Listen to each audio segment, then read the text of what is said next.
First question, how do you see your function in this team of Academia Superior? You know, it's difficult to characterize the function because I don't think we know for sure yet what the function of this exercise is, which is it's a vulnerability. You know, when you establish there's an expression, form should follow function. I think this conference actually built a form. We'll get some smart people with different areas of expertise, bring them together, pose some provocative questions.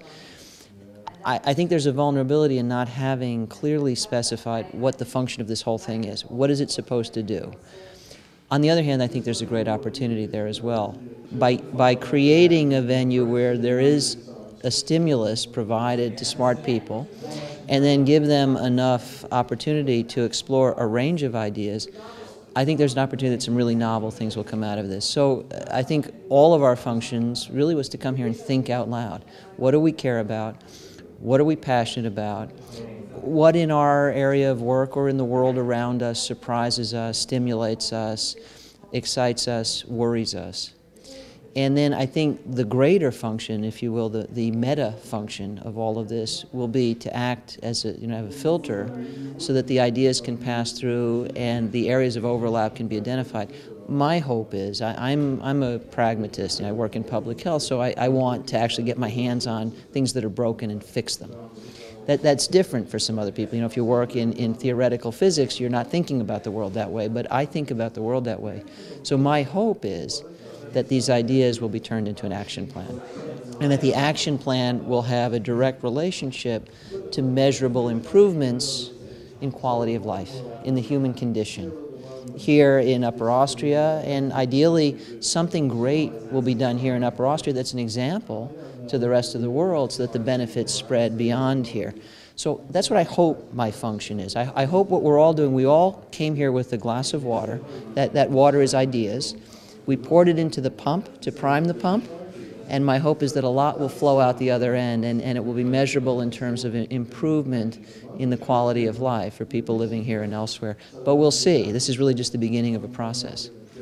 And which special topic would you like to put into this action plan, into this tank?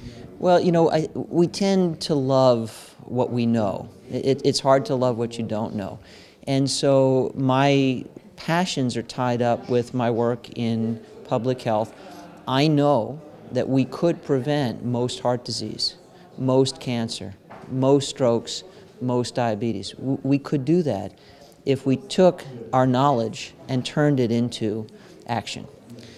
Well, that's what I want to see done. And the far-ranging discussion here today, I think, actually potentially creates a very illuminating context to explore those health promotion opportunities, because we're talking about economics, and economics is important to this, and we're talking about politics and human nature and the nature of change and the nature of predictability. And so these diverse topics are potentially all relevant to designing a system-wide, a society-wide approach to health promotion.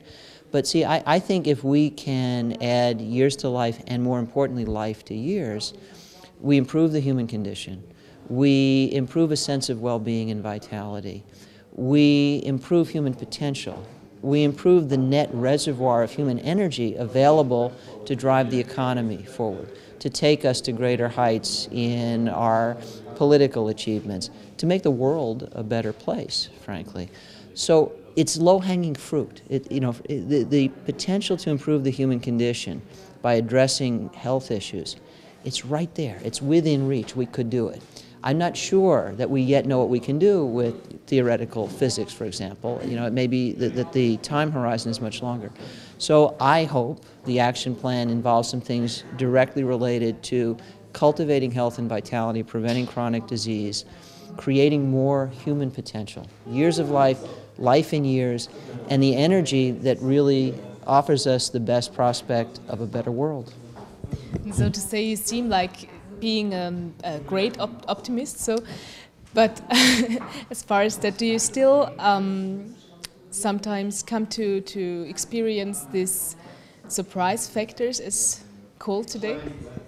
Well, I think, first of all, part of the surprise is the whole process itself. You know, just having diverse people talk about diverse topics and having anybody think that that's a productive exercise. I mean, sort of the innovation here is surprising in and of itself. I love it because, you know, I think what mostly we do is we gather with people who share our expertise, and then we fall asleep while they're talking, because even if they're very good, we already know what they're saying.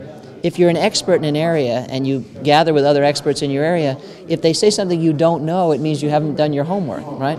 So this is different. I mean, we're hearing from diverse experts, and it's really very stimulating. And in terms of optimism, I'm cautiously optimistic. If we're going to make the world a better place, if we're going to make the human condition better, then making the world a better place, making the human condition better, really need to be our priorities.